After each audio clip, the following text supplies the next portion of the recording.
I heard them decide my fate through a door that was not fully closed.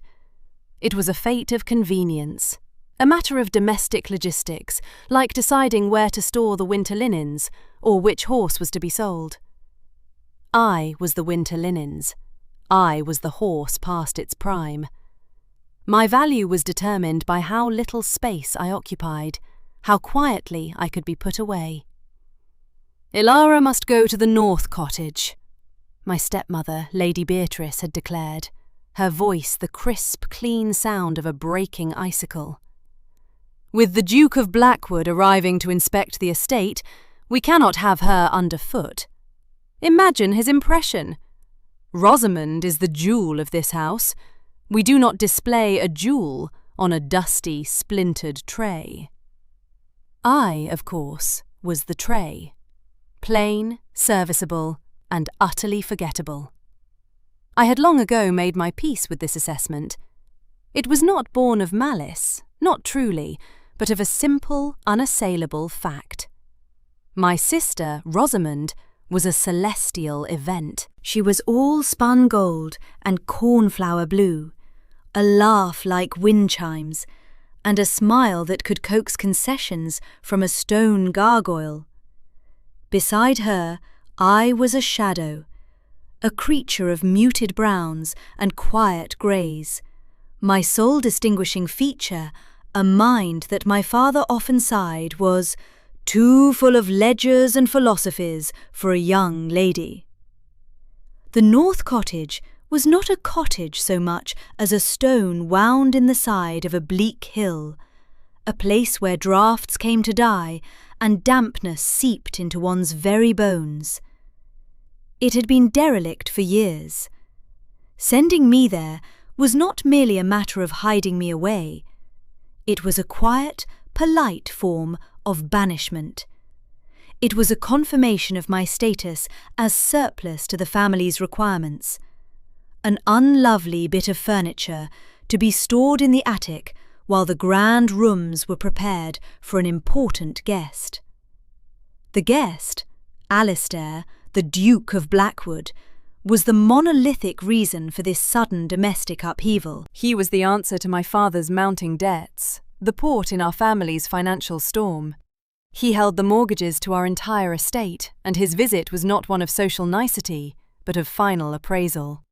My father and stepmother hoped he would not only forgive the debt, but take Rosamond as part of the bargain, her beauty the final, glittering payment on an account long past due. The Duke was spoken of in hushed, intimidated tones, a man of immense wealth and influence, rendered severe and unapproachable by some private grief in his past. He was a winter king, and they were offering him a springtime bride. I did not fight the decision. To argue would have been to demand they see me, and I had learned long ago that being seen was a far more perilous state than being invisible. I packed my few belongings, 3 worn dresses, a handful of books that were my only true friends, and a small, chipped porcelain bird my mother had given me before she died. I moved into the cold, silent rooms of the cottage, the scent of moss and decay my only welcome. There I settled into a life of quiet endurance, my existence shrinking to the small pool of light cast by my reading lamp at night, my world contained within the pages of Marcus Aurelius and the mournful cry of the wind against the ill-fitting window frames. It was a week later, on a day of pale, watery sunlight, that he arrived. I had not expected him. I had not expected anyone. I was in what had once been a garden, now a riot of weeds and determined thorny brambles, attempting to coax some life from a patch of earth. My hands were stained with soil, a smudge of dirt was on my cheek, and my hair had escaped its pins to whip around my face in the brisk wind. I was wrestling with a particularly stubborn root when a shadow fell over me, long and stark against the struggling grass. I looked up, expecting one of the estate hands, and my breath caught in my throat. He was taller than I had imagined, broad-shouldered in a severe, perfectly tailored riding coat of dark wool. His face was all sharp angles and stark planes, as if carved from granite, and his eyes, a startling, intense grey, were fixed on me. There was no polite curiosity in his gaze, no distant appraisal. It was direct and unnervingly focused, as if he were trying to solve a particularly complex puzzle. This was him, the Duke of Blackwood. He was supposed to be at the main house, miles away, admiring Rosamond's needlepoint and sampling my stepmother's honeyed tea cakes. He was not supposed to be here, witnessing me in my natural state of dishevelment and quiet toil. "You must be lost, Your Grace," I said, my voice rough from disuse. I rose to my feet, hastily trying to brush the dirt from my skirt, an utterly futile gesture that only made me feel more foolish. My heart hammered against my ribs, a frantic, trapped thing. His gaze did not waver. Not a glance at the derelict cottage, not the polite sweep of a gentleman taking in the scenery, but a direct, analytical stare that seemed to peel back the layers of my composure. "I am not lost," he said, his voice a low, resonant baritone that seemed to vibrate in the very air between us. "I was inspecting the northern boundary. I was told this cottage was uninhabited." This was the moment, the look. It was not a look of admiration, nor of pity, nor even of surprise. It was a look of recognition, as if he had been shown a map of the world and had just discovered a continent he had not known existed. In that moment, I felt the mortifying, terrifying sensation of being well and truly seen. The dusty, splintered tray had been noticed. "It is mostly uninhabited," I managed, a weak attempt at wit that fell utterly flat. "I am its sole, temporary occupant." He took a step closer, and I had to fight the instinct to retreat. "My apologies," he said, though he did not sound apologetic. He sounded intrigued. "I have disturbed you." He glanced down at my dirt-caked hands, then back to my face. A flicker of something I could not name crossed his features. "What were you attempting to do here?" "To plant a garden," I said, the words sounding absurd even to my own ears. "Or at least, to wage war on the weeds. The weeds are winning." A corner of his severe mouth lifted, a minuscule shift of muscle that was not quite a smile, but was more arresting than any full-blown grin I had ever witnessed. "So I see," he murmured. "A formidable opponent." And then he was gone, turning with an abruptness that seemed characteristic of him, and striding back the way he had come, his long-legged gait eating up the overgrown path. I was left standing there, my hands still dirty, my heart still racing, with the distinct and unsettling feeling that the world had just tilted on its axis. He had looked at me. He had truly looked at me, and for the first time in my life, I did not know whether to be terrified or profoundly, dangerously hopeful. The next day, a cart arrived at the cottage. It was laden with firewood, neatly split and stacked, enough to last me through a month of cold nights. With it was a thick woolen shawl of a deep forest green, softer than anything I had ever owned. There was no note, no messenger, only the silent, stoic man who unloaded the wood and left the shawl on the top of the pile before departing as quietly as he had come. I knew, with a certainty that settled deep in my soul, who had sent them. It was a secret kindness, an anonymous gesture that spoke more loudly than any formal pronouncement. He had seen not just me, but my cold hearth and my thin dress. He had seen my need, and he had acted. Kindness from my own family had always come with invisible invoices, a debt of gratitude I was expected to repay with silence and compliance. This felt different. This felt clean. I wrapped the shawl around my shoulders, its warmth a physical manifestation of that unexpected attention. It was a dangerous comfort, a small flame of hope I knew I ought to extinguish before it grew into a ruinous blaze. But I did not. I let it burn.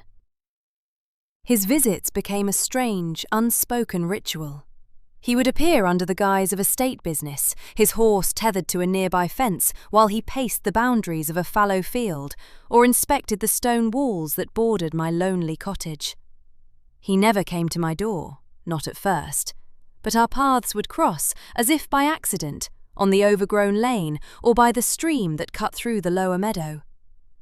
Our conversations were brief, formal, yet charged with an undercurrent of something I could not define. He asked me about the books I read, his grey eyes lighting with a flash of genuine interest when I mentioned Seneca. He spoke of crop rotation and land management, not as a duke addressing a tenant, but as one mind seeking another. He confounded all my expectations. He was not the cold, unfeeling monolith my stepmother had described. He was contained, yes, and there was a deep well of sorrow in him that I could sense, but not see. Yet beneath that severe exterior was a keen, incisive intellect and a startling attentiveness. He remembered a passing comment I made about a loose stone on the bridge and had it fixed the next day. He noticed the title of the book I carried and appeared a week later with a rare edition of the same author's letters, which he presented to me with a gruff, almost shy, "I thought this might be of interest." The library at Blackwood Manor became our sanctuary. After several of these accidental meetings, he issued a formal, shocking invitation for me to view his collection. My stepmother was aghast, Rosamond confused. "But it is Ilara he has invited?" Lady Beatrice had repeated, as if she could not make the words fit together in a sensible sentence. The invitation was unassailable, however, and so I went, chaperoned by a grimly silent Rosamond who seemed more bored than suspicious. The moment I stepped into that room, I felt as if I had come home. It was a vast 2-story chamber, walled with books from floor to ceiling, the air smelling of old paper, leather and beeswax. Long, slanted ribbons of light from the tall, arched windows illuminated floating dust motes, turning them into a wavering partition of gold. A fire crackled in the enormous hearth, casting a warm, flickering glow on the polished wood and gilded spines. It was the antithesis of my cold, damp cottage. It was a place of warmth and knowledge and substance. And it was here, in this haven, that we truly connected. While Rosamond wandered off to stare listlessly out a window, the Duke, Alistair, as he had quietly insisted I call him in the privacy of these walls, led me through the towering shelves. We spoke of history and poetry, of philosophy and science. He did not condescend or lecture. He listened, truly listened, his head tilted slightly, his gaze fixed on my face as I spoke. He challenged my ideas and offered his own with a quiet, forceful intelligence that I found utterly intoxicating. It was a meeting of minds so profound, so exhilarating, that it left me breathless. One afternoon, we both reached for the same volume on a low shelf, a collection of pastoral poems. His fingers brushed against mine. A jolt, sharp and electric, shot up my arm. I snatched my hand back as if I had been burned, my cheeks flaming. He did not pull away. He simply paused, his hand hovering in the space where mine had been, his gaze lifting to meet mine. The air in the quiet library grew thick, heavy with unspoken things. The crackle of the fire was the only sound for a long, stretched moment. His eyes, so often guarded, were wide open, and in their grey depths I saw a raw, startling vulnerability that mirrored my own. "Ilara," he said, his voice low and rough, and the sound of my own name on his lips was a seismic event, a key turning in a lock I had not known was there. He did not say more. He did not need to. In that single word, in that charged silence, a silent acknowledgement passed between us. The fragile pretense of casual acquaintance shattered, leaving something far more real and far more terrifying in its place. The world, however, does not allow such quiet sanctuaries to remain undisturbed for long. The serpent arrived, as it always does in any garden, in the form of a letter delivered by a solicitor's clerk. It was addressed to my father, but the seal was broken, and it had been left carelessly on the hall table at the main house when I had stopped by to collect a parcel. My eye caught the Duke of Blackwood's crest, and a cold dread, sharp and immediate, coiled in my stomach. I knew I should not have looked. It was a violation of privacy, a transgression, but some instinct, a desperate need to understand the foundations of my precarious happiness, compelled me. My hands shook as I unfolded the heavy parchment. The words were a blur of legal jargon, cold and impersonal, but their meaning was brutally clear. It was a contract, not just for the sale of the estate, but a marriage settlement. It bound my sister Rosamond to the Duke of Blackwood in exchange for the complete erasure of my father's catastrophic debts. And there, in a chillingly precise clause, was a penalty. Should the marriage not take place for any reason originating with my family, the debt would be reinstated, doubled, and our ruin would be absolute and immediate. The document was dated from before his first visit, before he had ever laid eyes on me. The warmth that had been blooming inside me for weeks turned to ice. The library, the shared books, the secret kindness of the firewood and the shawl, it all reformed in my mind into a hideous new shape. It was not kindness, it was calculation. It was not a meeting of minds, it was the careful management of an asset. He had not been seeing me. He had been pacifying the inconvenient sister of his intended bride, ensuring my compliance, my silence, my quiet removal from the equation. I was not a discovery. I was a complication to be handled. The shame of it was a physical blow, stealing the air from my lungs. I felt like the greatest fool in Christendom. I did not wait. I could not. I tucked the letter into my sleeve, my mind a maelstrom of betrayal and hurt, and I walked the miles to Blackwood Manor. I did not ask for him at the front door. I went around to the side entrance, to the library terrace, praying he would be there. He was, standing by the fire, his back to the windows. "You lied to me," I said without preamble, my voice shaking but clear in the quiet room. He turned, his face a mask of surprise that quickly hardened into something more guarded as he saw the look on my face. "Ilara, what is it? What has happened?" I pulled the contract from my sleeve and threw it onto the table between us. The parchment unfurled with a soft, damning whisper. "This," I said, my voice thick with a pain so sharp it felt like I had swallowed glass. Was it all a game? Was I merely a clause in the contract to be managed? The quiet, plain sister to be placated with a few books and a warm wrap while you secured your real prize? He looked from my face to the paper, and a muscle jumped in his jaw. He did not deny it. He did not have to. The truth of the document's existence was undeniable. He simply stood there, his expression unreadable, and for a heart-stopping moment I thought my worst fears were true. That he would offer a polite, ducal apology for the misunderstanding. That he would dismiss me. Instead, he took a slow breath, deep and shaking. "The contract is real," he said, his voice quiet, freighted with a terrible weight. "It was a distasteful but necessary piece of business, arranged by our solicitors. It was a mistake. I came here to finalize a transaction, to acquire an estate, and to fulfill a duty I thought was expected of me. I had a plan, a cold, logical, empty plan for my future." He took a step towards me, his eyes blazing with an intensity that stopped my breath.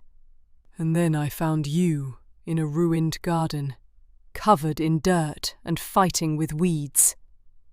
and my entire world fell apart. You were the catastrophe I did not plan for. You, Ilara, with your quiet strength and your brilliant mind and your absolute refusal to be anything other than precisely who you are. Everything else, he gestured dismissively at the contract, was a business arrangement. You were a cataclysm. I stared at him, my anger and hurt warring with the staggering sincerity in his voice. I wanted to believe him. I wanted to with every fibre of my being, but the wound was too fresh, the betrayal too sharp.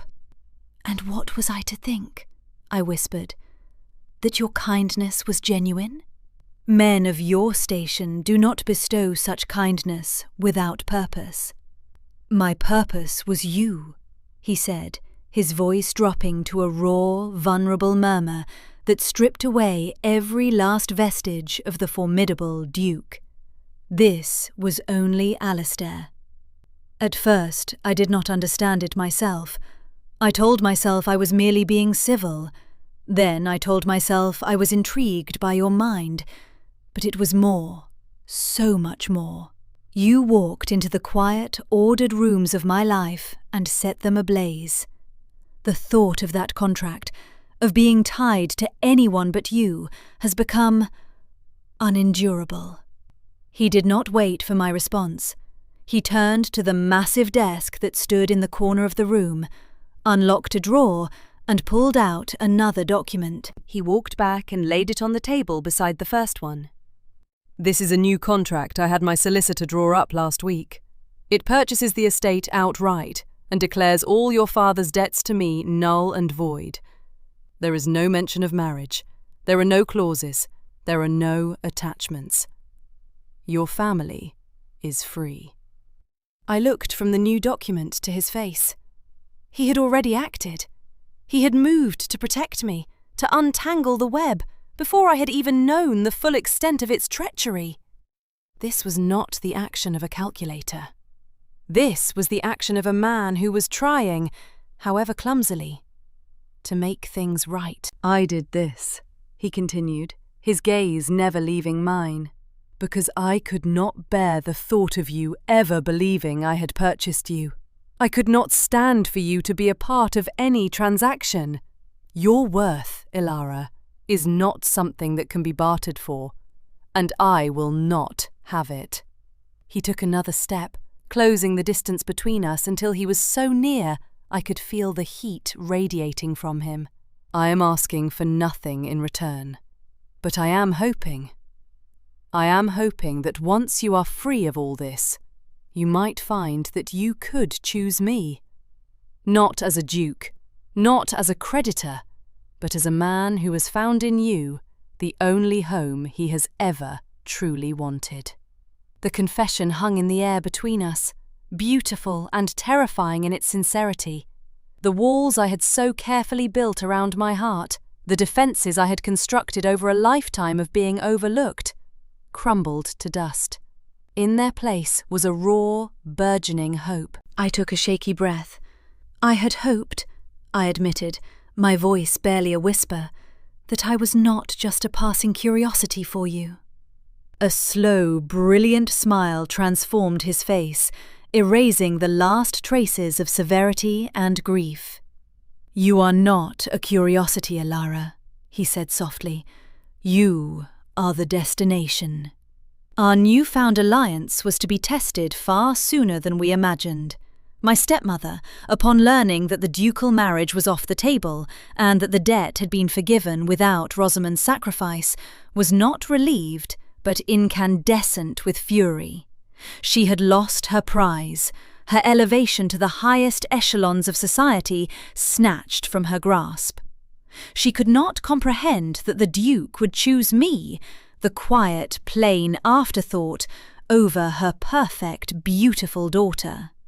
Her vanity and ambition curdled into a venomous rage, and she sought a public stage for her vengeance. The annual Assembly Ball was the grandest social event of the season, A glittering affair where reputations were made and broken over glasses of lukewarm punch and whispered gossip. It was there that Lady Beatrice chose to make her stand. She cornered Alistair and me near the dance floor, her face a painted mask of righteous indignation, her voice pitched to carry.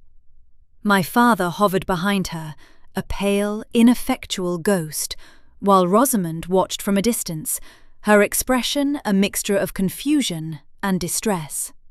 "Your Grace," my stepmother began, her smile as brittle as spun sugar. "I must insist on a private word. It seems there has been a grave misunderstanding regarding your contract with my husband, a contract which, I must remind you, is legally binding." She cast a withering glance at me. "Certain parties seem to have exerted an unseemly influence, and it must be rectified." A circle of silence widened around us as onlookers scented the delicious promise of a scandal. I felt 100 pairs of eyes on me, sharp and curious. The old familiar shame washed over me, the instinct to shrink, to disappear. But then I felt Alistair's hand find mine, his fingers lacing through my own, a warm, solid anchor in the churning sea of public scrutiny. I looked at him, and he gave me a small, almost imperceptible nod. His presence was a fortress, and standing beside him, I found a strength I had never known I possessed. "There is no misunderstanding, Lady Beatrice," Alistair said, his voice calm and clear, cutting through the murmuring crowd. "The contract to which you refer was rendered void by mutual agreement. It was an error in judgment, one for which I have made amends." "An error?" she scoffed, her voice rising. "You call a signed and witnessed marriage settlement an error? You made a promise to my Rosamond. This plain, scheming little creature," she gestured toward me with a dismissive flick of her fan, "has clearly poisoned your mind with her books and her sly ways. She is nothing, a nobody. She will bring you no connections, no beauty, no grace." The insult struck, sharp and familiar, but for the first time it did not wound me. It glanced off the new armour of my own self-worth, forged in the warmth of the library and tempered by the love of the man standing beside me. I stepped forward slightly, my hand still held firmly in his. "You are mistaken, madam," I said, my voice quiet, but carrying in the sudden hush. It did not tremble.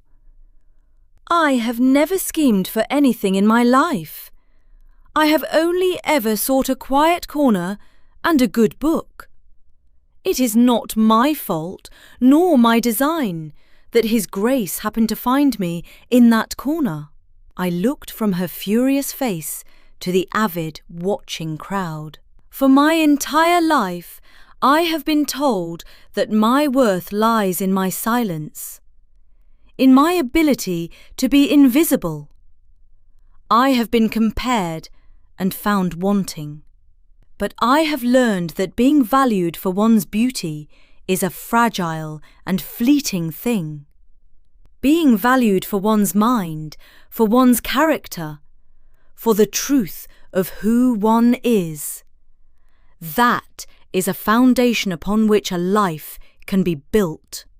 I turned my gaze to Alistair, and my heart swelled with a love so powerful it felt as if it might break me open. His Grace is not a man who is easily poisoned or fooled.